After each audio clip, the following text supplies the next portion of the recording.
Le petit chaperon caméléon. Il était une fois une petite fille si mignonne que tout le monde l'aimait. Elle était toujours habillée de rouge. C'est elle, bien sûr. C'est le petit chaperon rouge. Elle connaissait par cœur les recommandations de sa maman. Ne te promène pas dans la forêt des contes, il y a un loup gourmand. La fillette se dit, si je change de couleur et de vêtements, ce vieux loup barbant ne me reconnaîtra pas et je pourrai me balader tranquillement dans les bois. Un beau matin, la voilà sur le chemin. Avec un peu de chance, je vais rencontrer des personnages de contes, pensa-t-elle. Elle fait quelques pas et elle découvre là une jeune fille pâle et tout de blanc vêtue. « Bonjour, qui es-tu » demande alors le petit chaperon rouge. « Je suis Blanche-Neige, j'ai peur de la méchante reine. » Et elle raconte son histoire au petit chaperon rouge qui devient rouge de colère. « Décidément, cette reine est aussi cruelle que cette jeune fille est belle, se dit-elle. J'ai une idée. Échangeons nos vêtements et nos couleurs. Personne ne nous reconnaîtra, ni le loup, ni la reine, ni le chasseur. Et voilà le petit chaperon rouge devenu blanc qui s'éloigne en chantonnant. 1, 2, 3, j'irai dans les bois. Quelques pas de danse, elle avance et se retrouve nez à nez avec un étrange personnage, très barbu et tout de bleu vêtu. « Bonjour, qui es-tu » questionne le petit chaperon blanc. « Je suis Barbe Bleue. Mon histoire est terrifiante. Je ne peux pas la raconter à une petite fille comme toi. J'ai commis les pires méfaits et suis recherchée. Mais je vais les tromper, les duper. Échangeons nos costumes et en prime, je te donne ma barbe et mon chapeau à plumes. »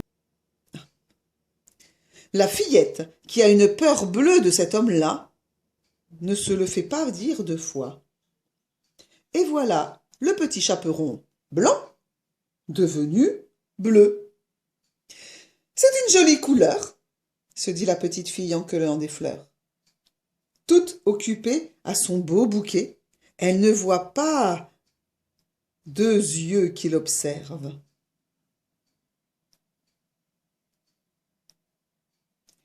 C'est un personnage tout marron et qui sent drôlement bon. Par l'odeur intriguée, la fillette lève le nez. « Bonjour, qui es-tu » interroge le petit chaperon bleu. « Je suis le bonhomme de pain d'épices. J'ai échappé à une vieille femme. J'ai échappé à un vieil homme. J'ai échappé à une vache. J'ai échappé à un cheval. Et maintenant, c'est un renard qui est à mes trousses. J'ai la frousse. » Oh, pauvre de toi. Tu as peur d'un animal à poils roux, et moi, j'ai peur du loup.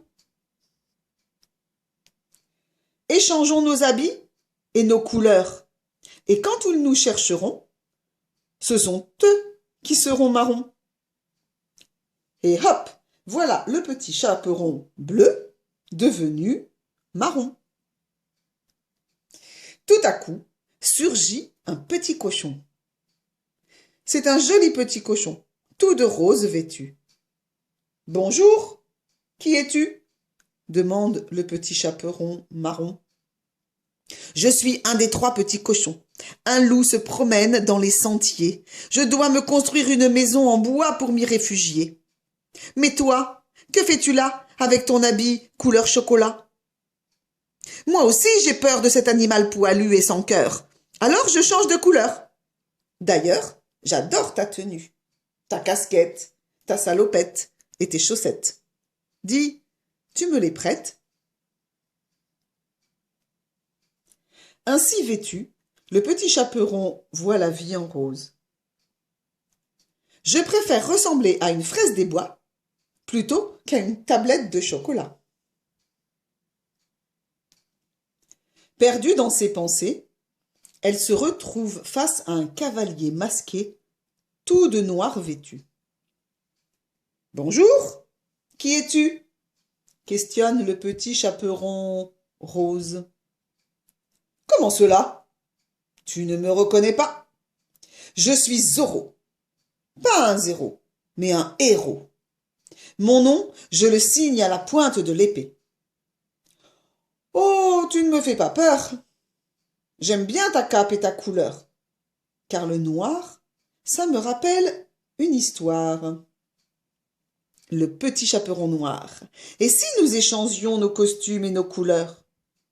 Oui, bien volontiers.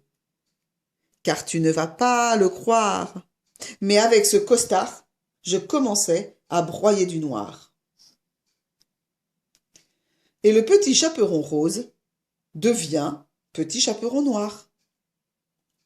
Soudain, au détour d'une allée, elle entend une flèche siffler. C'est un garçon, habillé en vert pomme, qui s'entraîne au tir à l'arc. « Bonjour, qui es-tu » interroge le petit chaperon noir. « Je suis un hors-la-loi. De mon vrai nom, Robin des Bois. Je prends aux riches pour donner aux pauvres. »« Ah oui, j'ai entendu parler de toi. J'ai toujours rêvé de porter un vêtement vert pour me confondre avec les feuilles de la forêt. Avec cette couleur-là, le loup ne me croquera pas. » Et hop! Ils échangent leurs chapeaux, leurs capes et leurs bottes. Et voilà le petit chaperon noir devenu vert. Quelle promenade dans la forêt des contes! La fillette n'en revient pas. Toutes ces couleurs lui tournent la tête. Elle ne pense même plus au loup, cette vilaine bête. Mais quand on parle du loup, le voilà qui sort du bois. Il arrive en grinçant des dents. Il n'est pas content. « Dites donc, petit chaperon caméléon, depuis le début de l'histoire, tu m'en fais voir de toutes les couleurs, du blanc, du bleu, du marron, du rose, du noir et du vert. Moi, je n'ai plus faim. J'ai l'estomac à l'envers. Et si ta pauvre grand-mère te voit vêtue de vert, elle va tomber par terre. » peste le loup en rebroussant chemin. La petite, qui n'est pas verte de peur, se met alors à regretter son joli chaperon et sa belle couleur. Il a raison, ce loup. Il me faut du rouge. Par un heureux hasard, passe alors le plus gentil des personnages, le préféré des enfants sages, le Père Noël en personne. « Dis, Père Noël, ton beau manteau, tes bottes et ta hotte, tu me les donnes ?»« Avec joie, petit chaperon caméléon. »